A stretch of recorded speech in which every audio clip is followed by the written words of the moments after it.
Hello guys, this might be the last video on how to speak Hong Kong English. So for the previous two videos, I can notice that most of the viewers are Hong Kong local people, which is quite amazing. So when I point out those little tricks on how to speak Hong Kong English, actually you guys can, take note on them and be alert. So actually I'm not trying to mock how Hong Kong people speak English. I just want you guys to be clear on that.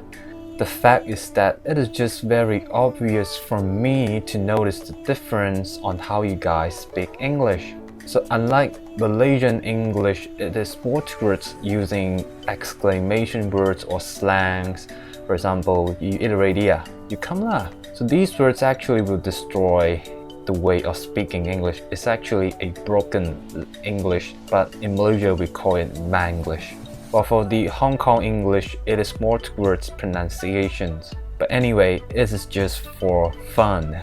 So this video purpose is kind of shifted towards avoiding speaking Hong Kong English, even though the title is on how to speak Hong Kong English. So all of us can learn from this accent, which is derived from the Hong Kong culture. So for the first one, there are two words that we use quite a lot in our daily lives, which are above and love. So if you could remember my previous video, I say that Hong Kong people sometimes having hard time pronouncing words with the letter V. For example, very into very, video into video. Cut! Very good! Very good, very good! So for the words above and love, which has a VE at the end, you can notice that instead of saying above, they will say above. For love, they will say love. So I can notice that Hong Kong people pronouncing words really towards British accent. They will tend to overspeak those words from above to above and love to love. My love for you is unspeakable. So there's another words that we get to say it a lot, which are the words that end with LE.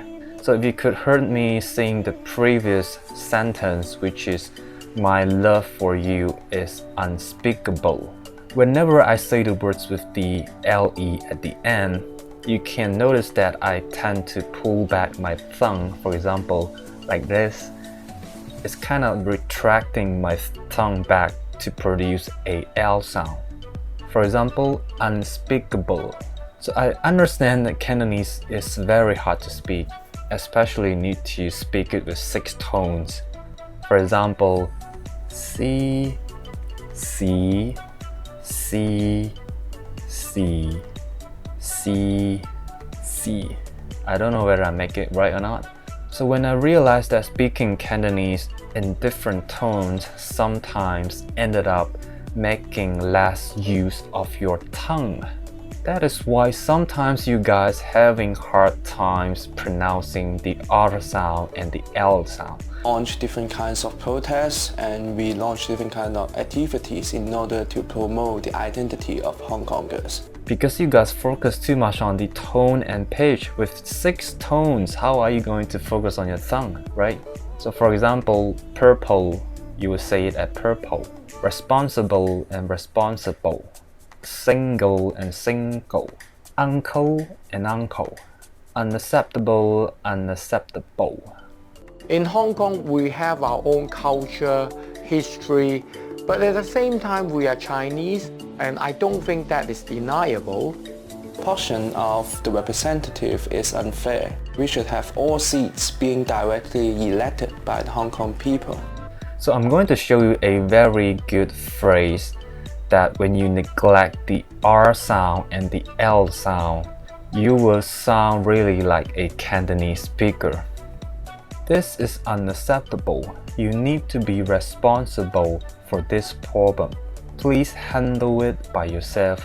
Don't worry about it. I will settle this problem. So instead of skipping those sounds, try to emphasize, make use of the R sound and the L sound. Let's do this again. This is unacceptable. You need to be responsible for this problem. You need to generate the R sound, problem. Please, with that L sound, please handle it. Another L sound, handle it by yourselves. Don't worry about it. I will settle the problem. So you can notice that you might sound less like a Cantonese speaker. When I speak those words, you can notice that I have the Cantonese intonation embedded in those words. You know what? After staying in Hong Kong for quite some time, I started to speak in that tone of voice, which is got influenced by the Hong Kong culture way of speaking. So those are the two tricks that I found quite usual when Hong Kong people speak in English. So I'm going to say a few phrases for you guys to notice this kind of tricks and problems that you can avoid. For example, it is very hard to reserve a table in Hong Kong restaurant because there are always lots of people. Every time I eat in Hong Kong Cha Chan Sat, I always feel very cold. It makes me feel uncomfortable. When I look above me, I see there are lots of air conditioning blowing at me. Why there are so many uncles like to gamble on horse racing and they keep on losing every time. I feel so miserable for them. I'm not going to approve your proposal because this is not feasible. So this is my first time, so be gentle and you need to be responsible, huh? So that's all about it on how to speak Hong Kong English. It's all about learning your culture. For those Hong Kong people who want to avoid speaking in that way, you can learn those tricks as well to simply improve your English pronunciation. So just try to look at it at a positive way. So same case to Malaysian English. It's all about learning culture through an accent. And having your accent is actually a very good thing because this is your identity as being a Hong Kong people.